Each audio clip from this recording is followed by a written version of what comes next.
자, 일단 우리 1회에서 그 필요한 내용을 선택지 위주로만 좀 점검을 해볼 거고요. 그 독서하고 문학 중심이다. 이렇게 생각하셔야 됩니다. 자, 일단 독서부터 한번 가봅시다. 독서로 오세요.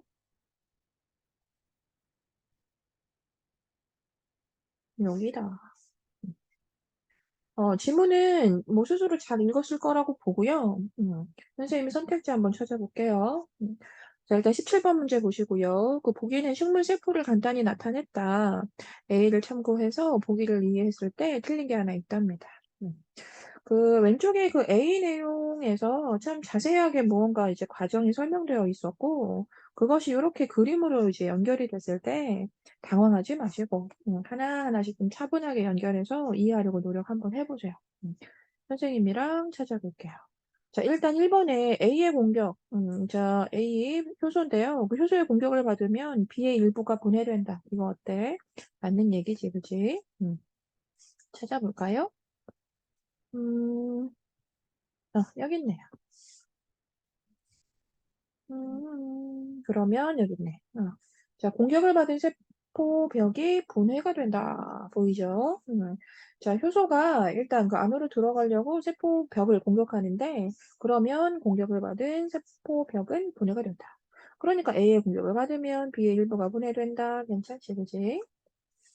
자, 여기가 지금 17번 문제의 1번 근거의 범위였고, 그다음에 그 이번에 A는 분해산물이 되어 C와 결합을 한다 이랬는데, 이것도 어때요? 찾을 수 있겠죠? 찾아보세요. 여기 있네. 이렇게 세포내를 침투할 때 세포막에 있는 수용체와 결합을 한다라고 되어 있네요. 음. 자, 여기에서 우리가 근거 범위 이렇게 또 찾을 수 있고, 그다음에 C를 통해서 A를 인식하면 그렇게 방어 체계가 작동이 되나? 이건 근거범위 안 찾을게요. 우리 지금 이거 공부하고 있는 거잖아요. 그죠? 이렇게 세포는 스스로 방어 체계가 작동이 된다라는 거, 이 전반적인 내용이었고요. 그다음에 이제 답은 4번이었잖아. 그러니까 B가 다당류에 의해 보강이 되면 C가 A를 직접, 이 뒷말이 다 잘못됐죠. 그죠? 자, B가 다당류에 의해 보강이 되면, 즉, 세포벽이 보강이 되어서 이제 추가 공격을 막을 수 있다. 이렇게 돼야 되잖아. 즉, 다당류에 의해 보강이 되면 오히려 세포벽이 보강이 되는 거니까. 보강이 되어서 추가 공격을 막게 된다. 자, 이렇게 얘기했잖아. 그치? 자, 그래서 이제 4번은 어쨌든 답이었고, 마지막 5번까지 볼게요. D가 생산한 PR 단백질 중에 어떤 것은 이웃세포에게 공격 신호를 보내기도 한다. 그치? 맞는 얘기지? 자, 이거 근거 보면 어디서 찾을 거예요? 좀 뒷부분에 있었던 것 같은데, 여기. 음. 자, PR 단백질 중 어떤 것은 효소의 분해 선물을 직접 공격하기도 하고, 어떤 것은 아직 공격받지 않은 이웃세포에게 신호를 보내기도 합니다. 라고 여기에 이렇게. 자, 근거범위 나와 있었네요. 자, 넘어갈게요. 자, 18번의 기억에 대한 설명으로 적절한 것은 이랬어. 자, 기억 뭐였어? 여기 이미 좀 체크가 되어버렸네. 과민성 세포 사멸 반응. 자, 기억 나와 있죠? 여기 있네. 자, 그럼 기억에 대한 설명으로 적절한 것은 해보자. 자, 이게요, 양분의 통로를 확보하기 위한 식물 반응이 말이 안 되죠, 그죠? 통로 확보? 읽어보면은 여기에서 오히려 이렇게 되어 있는데, 양분의 통로를 봉쇄한다. 그래서 더 이상 그 병원체가 퍼지지 않게 한다라고 되어 있잖아요. 그쵸? 그래서 통로 확보 아니고. 그 다음에 자기 세포의 파괴를 수반하는 식물 반응이다. 그치? 너무 중요한 답이었지. 그치? 왼쪽에 또 읽어보시면 결국은 이 과민성 세포 사멸 반응이라는 거는 그 침입한 병원체뿐 아니라 감염된 주위의 세포까지 전부 다 다른 부위로부터 격리시키는 거다라고 왼쪽에 바로 나와 있었네요. 자, 나머지도 몇 개는 볼게요. 자, 3번 병원체로부터 효소가 분리되는 것을 막기 위한 식물의 반응이다. 효소가 분리되는 것을 막는다? 틀렸지, 그지? 자, 좀 전에 이 선택지에서 확인했지만 우리 이거 다른 부위로부터 격리시키는 거잖아요. 효소가 분리되는 거 막는 게 아니라, 그치? 세포 재생 이런 거 관련 없고, 또 병원치의 주된 성분을 파악한다 이런 것도 관련 없어.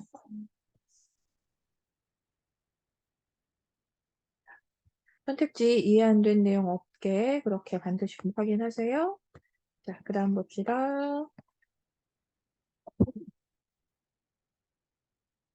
그 다음 질문은 좀 읽어볼까? 우리 이거? 좀 중요한 부분만 좀 체크하면서 가볼게요. 처음에 이 상담이라는 건 어떤 것이다, 이렇게 얘기가 됐어. 그치? 자, 상담은 뭐 심리적인 어려움을 겪고 있는 사람의 문제를 해결해 주는 건데, 그 이론은 되게 많다, 이러면서, 이거 저거 저거가 대표적이다, 이렇게 되어 있네. 그치? 즉, 심리 상담의 종류,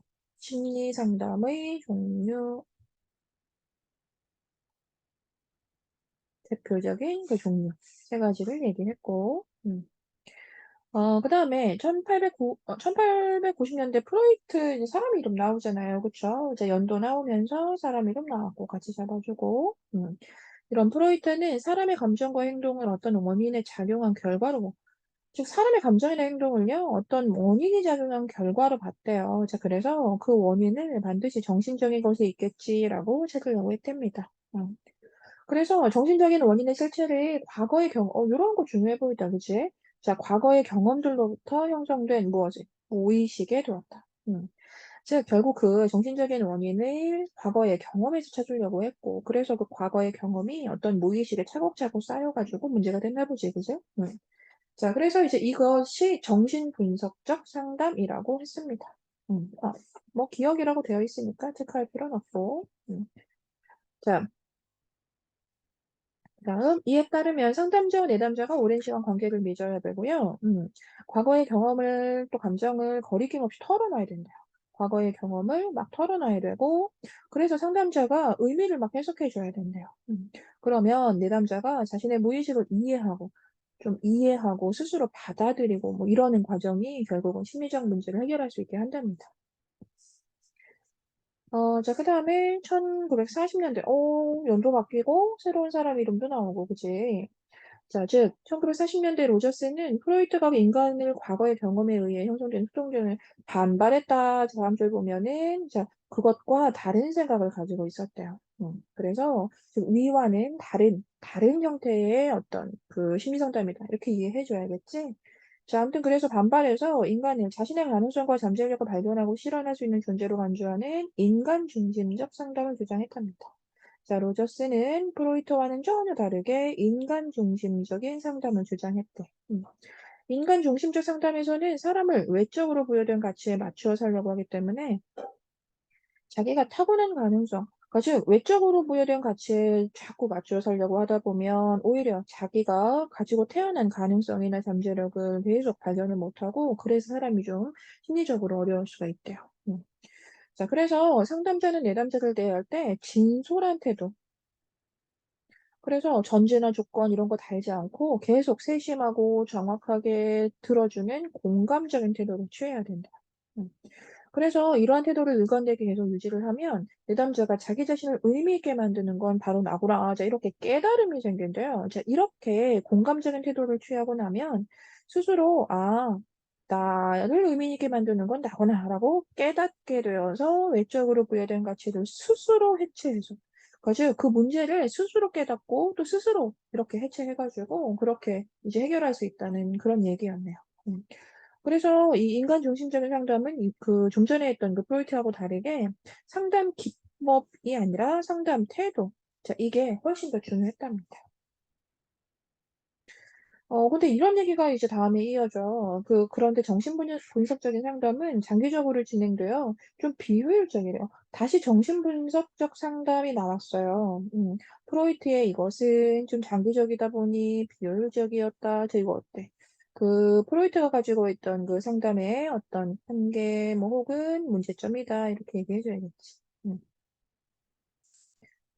그리고 또 인간 중심적인 상담도 문제가 좀 있었대요. 그래서 심리적인 문제 자체에 초점을 맞추지 못했다는 그런 문제가 좀 있었답니다. 자, 그래서 1960년대 앨리스, 새로운 얘기 나왔다, 그지?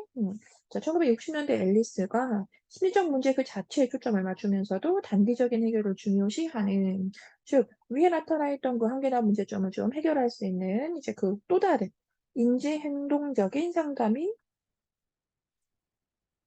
나타났네요. 음.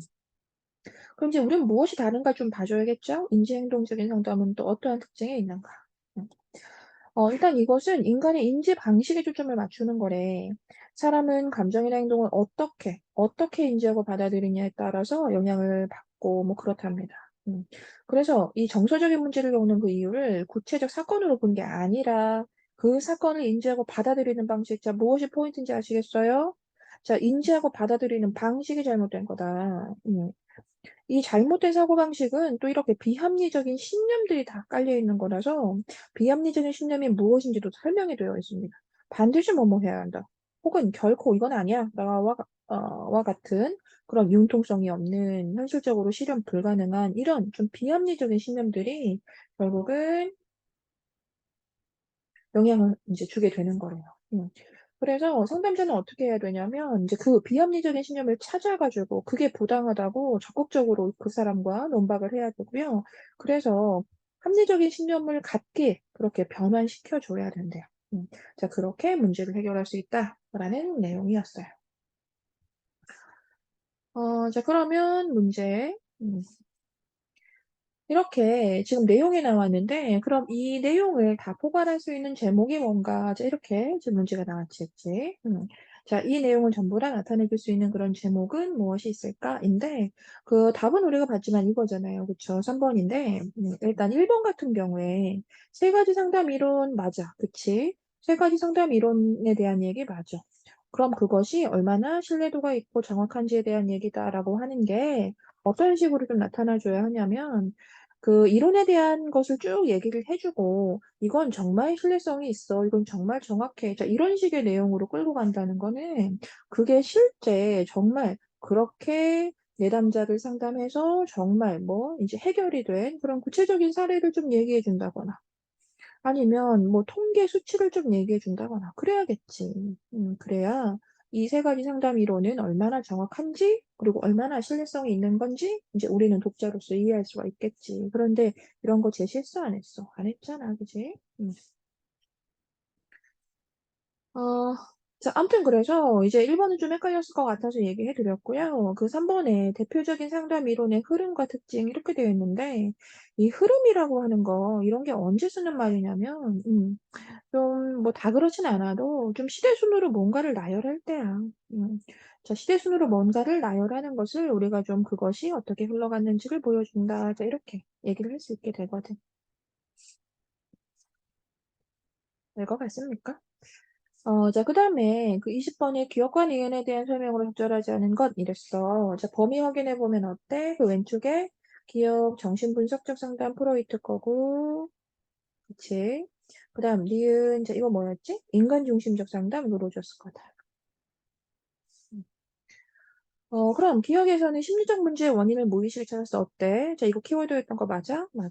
음. 기억에서는 내담자의 과거, 요런 게 이제 중요하게 우리는 이제 실제 기억을 해 줬어야 하는 부분이잖아. 내담자의 과거에 대한 상담자의 해석이 이루어지는 거 맞아? 맞아. 음. 그럼 니은에서는 기법보다는 태도가 더 중요하다고 얘기한 거 맞아? 맞아. 니은에서는 그래서 내담자가 자신의 가능성과 좀 깨닫는 거 알겠어요. 스스로 '아 나는 그렇구나.'라고 깨닫는 게 훨씬 중요하다라고 얘기했잖아. 자, 아무튼 그래서 답은 5 번인데 그 리을에서는 상담자가 내담자에게 구체적인 문제 해결은 이거 아니죠. 우리 내담자에게 구체적인 문제 해결 방법 제시한다라고 하면 안 되지. 좀 전에 이 로저스의 어떤 상담에서의 가장 큰 중요한 포인트가 뭐였어요? 스스로 깨닫게 하자. 스스로 문제를 깨닫게 하는 거다. 이랬잖아. 아시겠죠? 음.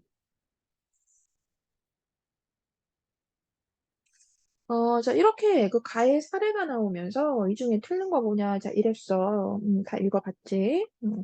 자, 내담자는 비 때문에 즉 학생회장 선거에서 떨어진 것 때문에 이렇게 심리적으로 문제를 겪고 있다. 어때?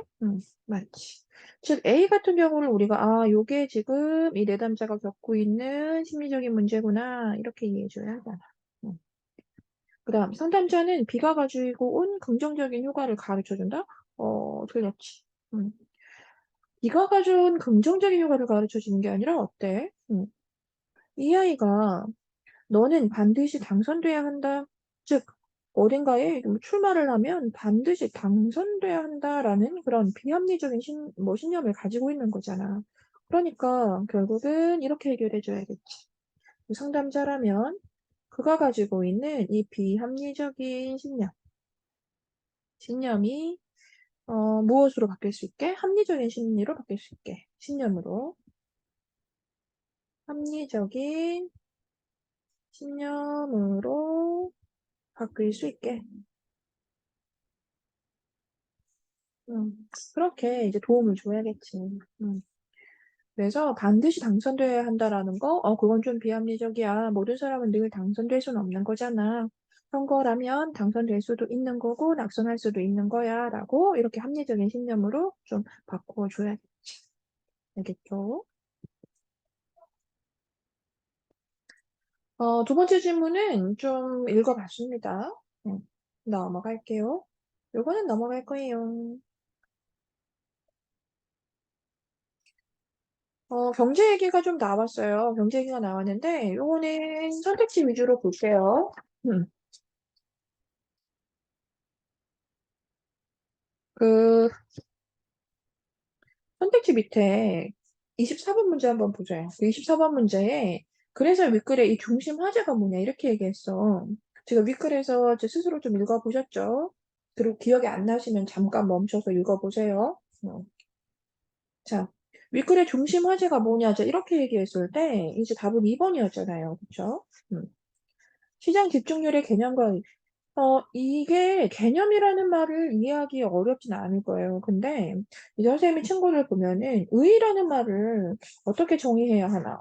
의라는 것을 참 제각각, 제멋대로 그렇게 알고 있는 경우가 있는데 의라는 말은 굉장히 광범위하게 쓰이는 말이거든요.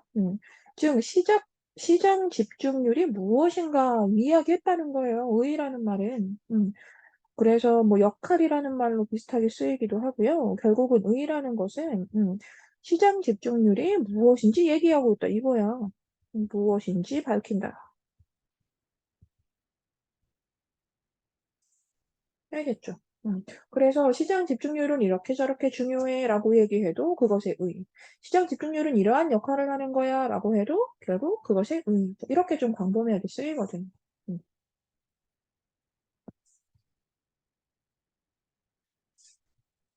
자, 25번 문제 선택지 중심으로 볼 거예요. 자, 보세요. 이렇게 해서 지금 점유율만 얘기했어요. 그럼 일단 점유율이 이렇다라는 걸 통해서 우리는 뭘 알 수 있냐면 집중률을 알 수 있죠. 맞지? 집중률을 알 수 있다. 있게 하라. 자, 이렇게 각각 기업의 시장 점유율을 우리가 알 수 있으면 그것을 통해서 이제 집중률을 결국은 이제 알 수 있게 해주는 거잖아요. 1번에 측정 기준을 바꾸더라도 이 시장의 시장 집중률은 변하지 않아 라고 했는데, 변한다고 해줘야지. 변하지 않아? 틀렸잖아. 자, 해볼까? 측정 기준을 생산량으로 한번 두고 우리가 볼게요. 만약에 생산량을 기준으로 보자. 자, 그랬으면 일단, 이렇게. 가기업이랑 다기업이랑 나기업이랑 더하면 어떻게 돼요? 85, 그치?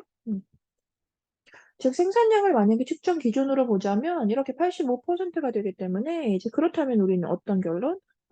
독점 시장이구나. 이제 이렇게 결론이 나와. 그치? 그런데 만약에 매출액을 중심으로 한번 놓고 보자. 요렇게, 요렇게, 요렇게. 그러면 이렇게 매출액을 중심으로 놓고 보면은 75%이기 때문에 그러면 이제 우리는 과점 시장이라고 해야 하잖아. 자, 그래서 이렇게 되면 시장 집중률은, 기준을 바꾸면 달라지는구나, 라고 해야겠지. 그다음 2번 생산량을 기준으로 볼 때 이 시장은 과점 시장으로 사실 1번에서 이거는 그대로 했던 분석이기 때문에 뭐 당연히 틀렸죠. 그죠? 생산량을 기준으로 볼 때 과점 시장 아니었잖아. 독점 시장이었잖아. 자, 그다음 생산량을 기준으로 볼 때 나기업, 마기업이 합병해서 현재와 같은 생산량을 유지하면 음. 자, 나하고 마가 합병을 한대. 그래서 현재와 같은 생산량을 계속 유지했대. 그래봤자 15인데. 자, 그럼 이 시장의 시장 집중률은 높아진다? 그렇게 될 수 없겠지. 이유는 뭘까? 높아진다라고 할 수 없는 이유가 그 지문을 보면은 우리나라는 그 상위 3대 기업의 값만 보잖아. 음. 그러니까 결국은 그대로 지금과 같은 생산량을 유지한다고 해도 15밖에 되지 않으니 15%밖에 되지 않기 때문에 결국은 영향을 주지 못하겠지. 시장 집중률에 영향을 주지 못한다.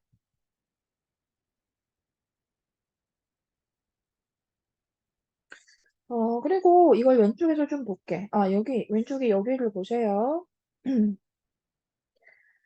몇 개의 상위 기업을 기준으로 삼느냐는 나라마다 좀 자율적이다. 그런데 우리나라는 상위 3대 기업의 시장 점유율을 합한 값을 시장 집중률로 채택하고 있다.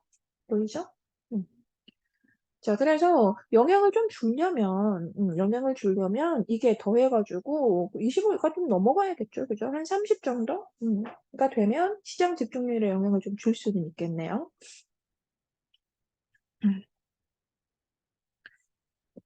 자, 매출액을 기준으로 시장 집중률이 10% 상승하면, 자, 매출액을 기준으로 시장 집중률이 10% 상승을 하게 되면 이 시장은 과점에서 독점으로 변한다. 그치?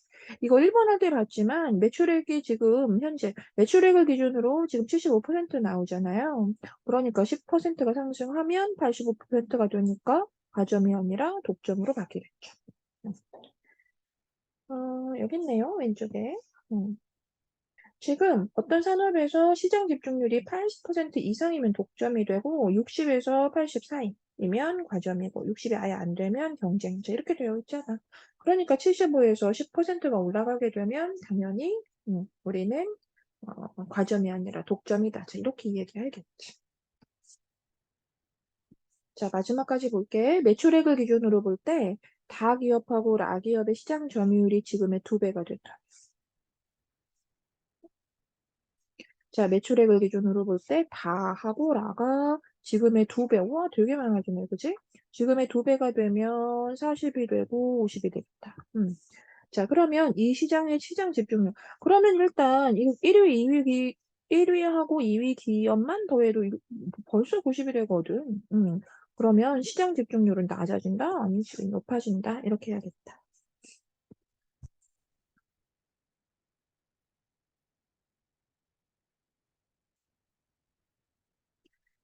자, 26번. 기업과 니은에 대한 설명인데, 일단 기업은 시장 점유율이었고, 그 다음에 니은은 집중률이었어.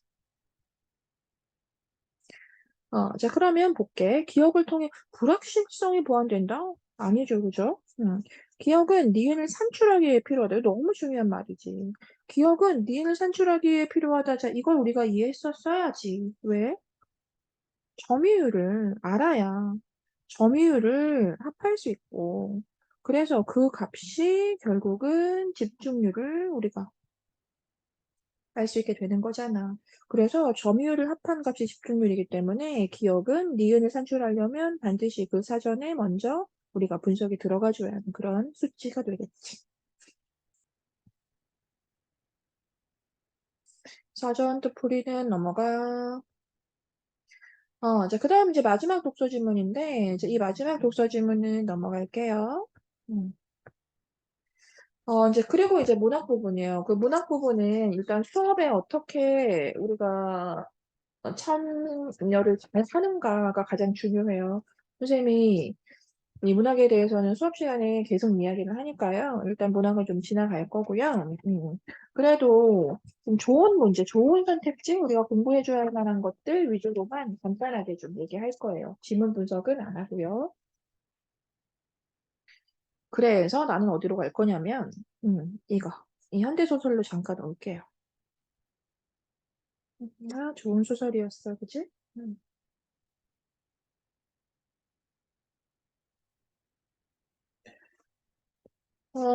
35번 요런 거를 우리가 이제 서사 문제다 이렇게 얘기해. 그치?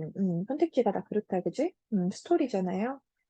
일단 가장 적절한 건 뭐 답은 1번인데, 그 남은 부분에서 오랜만에 고향을 찾았지만 낯선 사람들만 우리가 어느 부분이 좀 틀렸는지도 이 서사와 관련해서는 좀 자꾸 찾아보려고 하면 좋겠거든요. 오랜만에 고향을 찾았다. 어때? 괜찮아. 그런데 실망한 것도 맞지? 실망한 것도. 근데 사람들이 전부 다 낯선 사람들만 있어. 이건 아니잖아요. 실망한 이유는 좀 다르잖아. 왔더니 전부 다 모르는 사람들 뿐이어갖고 실망했어? 그거 아니지. 자, 부모님을 제대로 모시지 못했어요. 그래서 그 사실을 감추고 싶어 하면 얘기 안 했겠지. 이 사람이 다 얘기한 건데. 자, 감추고 싶어 한다. 얘기할 수 없고요. 그다음 정착하겠다는 의지를 품고 서간도를 떠나 일본으로 건너갔다. 어때? 서간도를 떠나 일본으로 간 거 맞아. 근데 정착하겠다는 의지를 품고 간 건 아니잖아. 음. 도저히 부모님이 다 돌아가신 곳에서는 더 이상 살 수가 없어서 그렇게 정처 없이 떠나고 이제 돌아다니기 시작한 거잖아.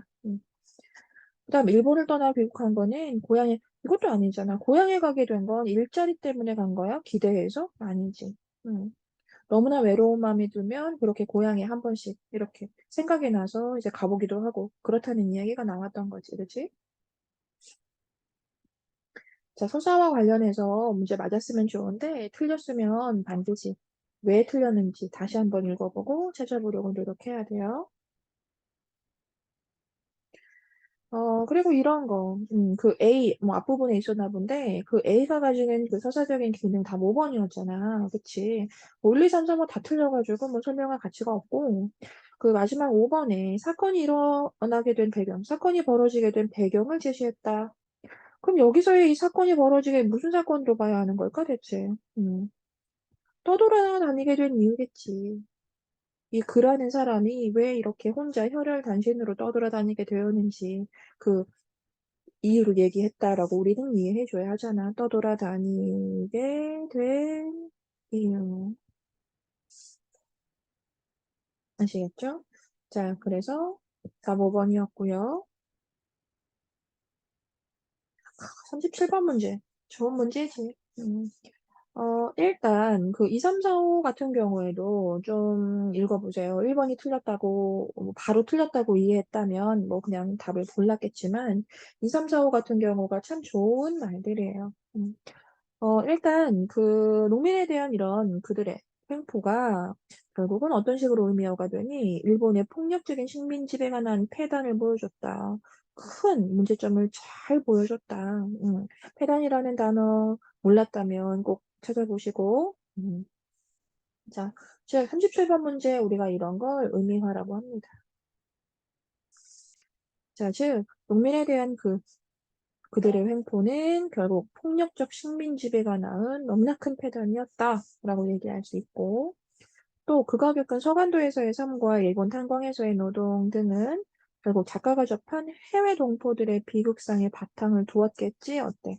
너무나 개연성 있는 말이지, 그치? 왜? 그가 겪은 서간도의 삶이 정말 비극적인 어떤 일상이었던 거 맞잖아요. 그러니까 결국 그의 삶을 우리는 동포들의 좀 비극적인 삶이라고 해야겠지. 온갖 고난을 겪다가 고향까지 잃어버린 그의 모습 맞고, 그럼 그를 통해서 결국 직접적인 피해 계층은 우리 한국 민중이다라는 거 알 수 있지, 당연히. 또 그의 모습을 조선의 얼굴이라고 마지막에 표현했었어. 그럼 그의 고달픈 삶을 통해 결국 우리 민족 전체의 그 암울한 그 시대의 모습을 알 수 있다. 라고 말할 수 있게 됩니다. 그 지문의 내용 차분하게 다시 읽어보시고요. 2, 3, 4, 5 같은 이야기 충분히 할 수 있다는 거 다시 한번 머릿속으로 새겨보세요.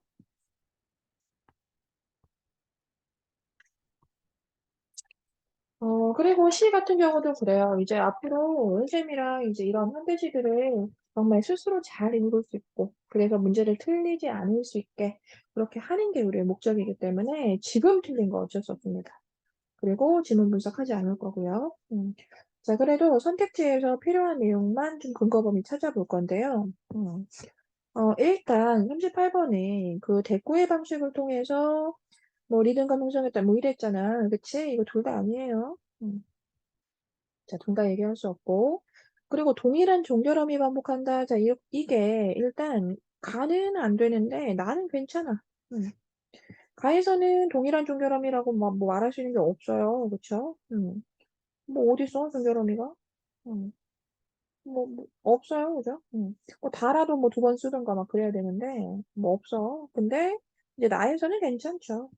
보노라, 보노라 이런 식으로 더 비노라 자 이런 식으로 동일한 종결음이 여러 번 쓰고 있으니까 나는 괜찮지. 자, 그다음에 말을 건네는 방식인데 이거 어때? 둘 다 안 돼. 자, 답은 4번이었잖아요. 그죠? 자, 역설적 표현 어디 있다고 해야 될까요? 자, 우리 가에서 역설은 여기 찾아줘야 돼요. 어디 갔냐? 여기. 자, 소리 없는 아우서. 그리고 나에서도 찾았는지 모르겠는데, 그 나에서의 역설 어디 있다고 해야 돼? 본다? 보이지 않는 걸. 여기 있죠. 나는 본다? 보이지 않는 무언가를. 자, 이렇게 거잖아. 자, 그래서 역설이고, 이런 표현법에 대한 얘기 선생님이 수업 시간에 하니까 잘 들으시고, 뭐 또 똑같은 얘기겠지만, 역설법은 절대로 어려운 게 아닙니다.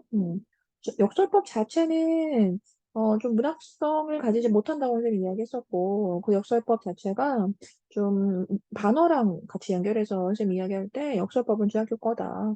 오히려 반어법이 고등학교 거다. 저 이렇게 이야기할 만큼 역설은 좀 단순한 내용이기 때문에 어렵게 생각하지 마세요. 깨달아 봅시다. 언젠가.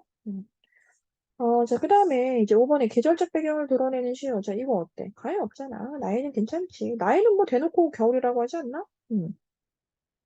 자, 근데 이제 가에서는 계절적 배경을 드러낸다라고 할 수 없어요. 푸른 바다? 푸른 바다라 그러면은 뭐 특정한 계절을 우리 모두가 머릿속에 떠올릴까? 그거 아니잖아요. 그렇죠? 그래서 뭐 백로 뭐 이런 거, 뭐 슬픈 마음, 공주의 뭐 그가 달았다. 그러니까 어떠한 구절을 보더라도 특정한 계절을 우리가 떠올릴 수는 없기 때문에 아무튼 그래. 음. 자, 그 다음에 39번 같은 거가 이제 정말 시를 좀 읽어야 나오는 내용이겠죠. 그쵸? 선생님이 부정은 좀 해드릴게요. 3번에 비를 인식하며 느낀 좌절감이 손수건이 이게요. 일단 음, 좌절감이라는 말을 뭐 전혀 할 수 없는 건 아닐 거예요. 그런데 왜 단순하게 이 좌절감이라는 말을 만약에 굳이 연결하자면 틀리거든요.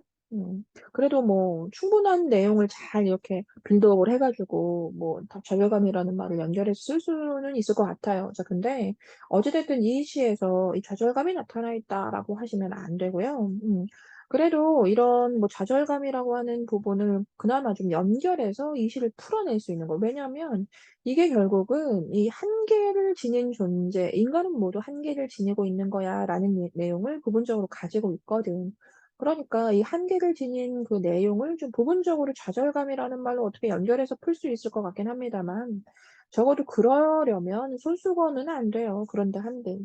이 한계를 지닌 존재를 형상화되어 있다라는 걸 이제 이 시의 내용하고 굳이 연결하면 어디가 되어야 하냐면 여기죠. 표대. 끝. 음. 그러니까 결국은 이 깃발이라는 것이, 깃발이라는 것은 표대에 매달려 있는 것. 표대 끝에 이렇게 매달려 있는 것이기 때문에, 어떤 이 인간의 그런 한계를 좀 연결해 줄 수 있는 지점은 이 지점뿐입니다. 음. 근데 어찌됐든 좌절감이라고도 이지 풀어낼 수 없긴 합니다. 뭐 아주 잘 써주지 않으면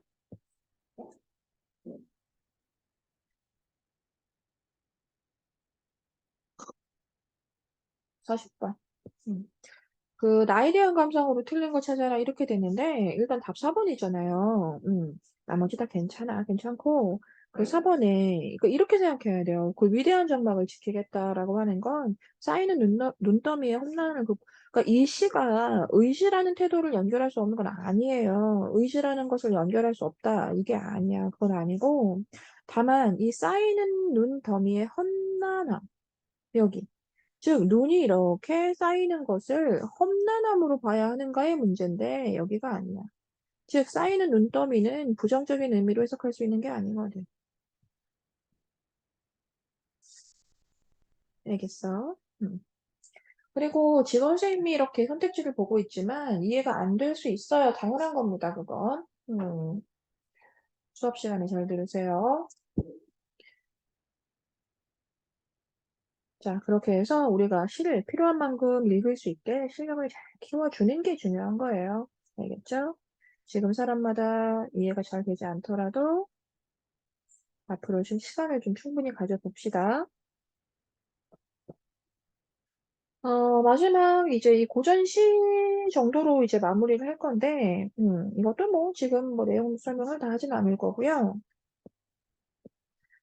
때에 따라서는 선생님이 이 모의고사 해제할 때 우리가 그 과제 인강으로 이제 이렇게 정리할 때 때에 따라서 너무나 필요한 고전시라면 선생님이 설명을 하기도 할 거예요. 알겠죠? 근데 오늘은 아니고. 선택지 봅시다. 자, 윗글에 대한 설명으로 틀린 거 이랬는데 불가능한 상황을 설정해서 아이고야, 아이고야. 도피라니. 음. 자, 현실 도피, 도피적인 태도 연결할 수 없습니다. 자, 공부할 건 요런 정도만 해놓자. 자, 음보를 규칙적으로 사용했다라고 했는데, 이제 이런 걸, 사실 이제 고2라면 스스로 해결할 수 있는 그런 선택지여야 한다라고 하는 게 참 중요한 요소예요, 이런 게. 윤선도의 시를 보고 우리가 스스로 내용 이해는 부분적으로 잘 안 되더라도, 이게 뭐다, 장르는 시조다, 이렇게 할 수 있어야 한다는 거야. 자, 아무튼 그래서 자 위에 그 나와 있던 그 고전시 견해요는 시조이기 때문에 당연히 음보를 규칙적으로 사용하고 있다라고 해야지. 음. 나온 김에 다 찾아볼까 그냥? 그 대꾸를 사용했다라고 했는데 대꾸 사용했지. 음.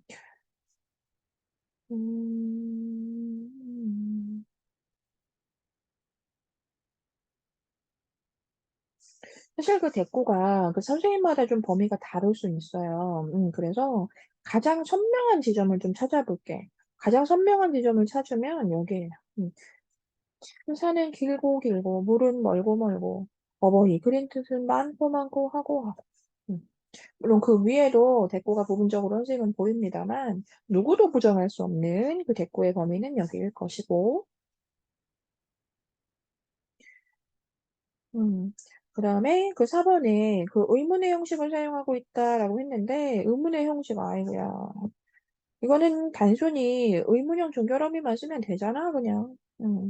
처음부터 바로 보이네. 그 밖에 연함은 이를 내가 분별할 줄 있겠느냐 이시랴 보이지 있겠느냐.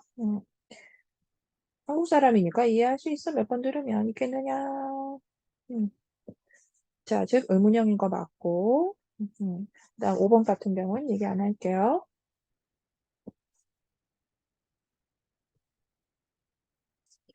42번 문제를 마지막으로 볼게요. 마지막으로 보고요. 그 43번 기억과 니은.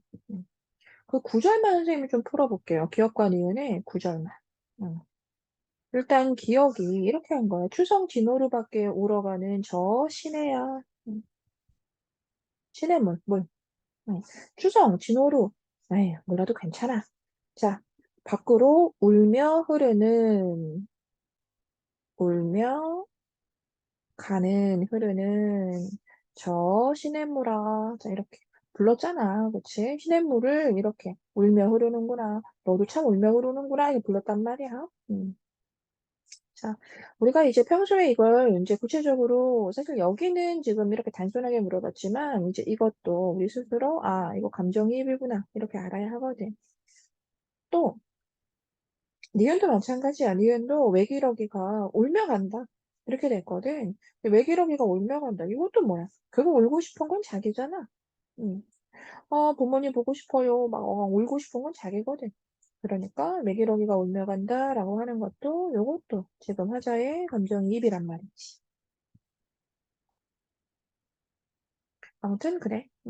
그래서 감정이입이라는 좀 구체적인 개념으로 쓰지도 않았어. 좀 더 포괄적으로. 기억과 니은은 화자의 정서가 좀 투영되어 있어요. 라고만 얘기했단 말이야. 이 정도 어때? 당연히 맞다고 해야지.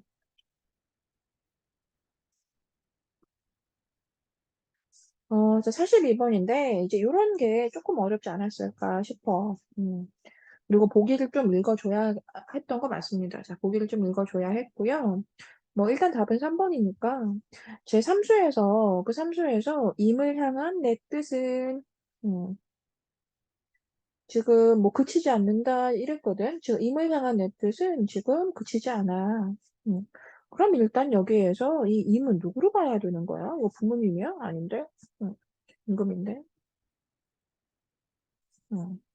그러니까 적어도 이 지점에서 그 임을 향한 내 임금님을 향한 내 마음은 계속 그치지 않고 흐른다. 이렇게 된 거니까 결국 임금에 대한 신하로서의 충성심을 좀 연결해 줄 수 있겠지. 알겠지? 음.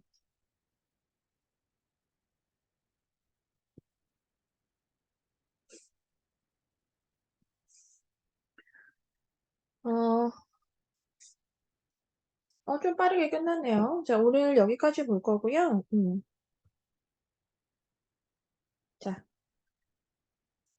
이제 지문과 관련해서 좀 이해 안 되는 부분 있었으면 선생님이 얼마든지 질문 받으니까요. 수업 시간에 수업 끝나고 질문해 주시고요. 자, 오늘 정리 잘해서 선생님이랑 같이 과제 검사 다시 합시다. 자, 고생했어요.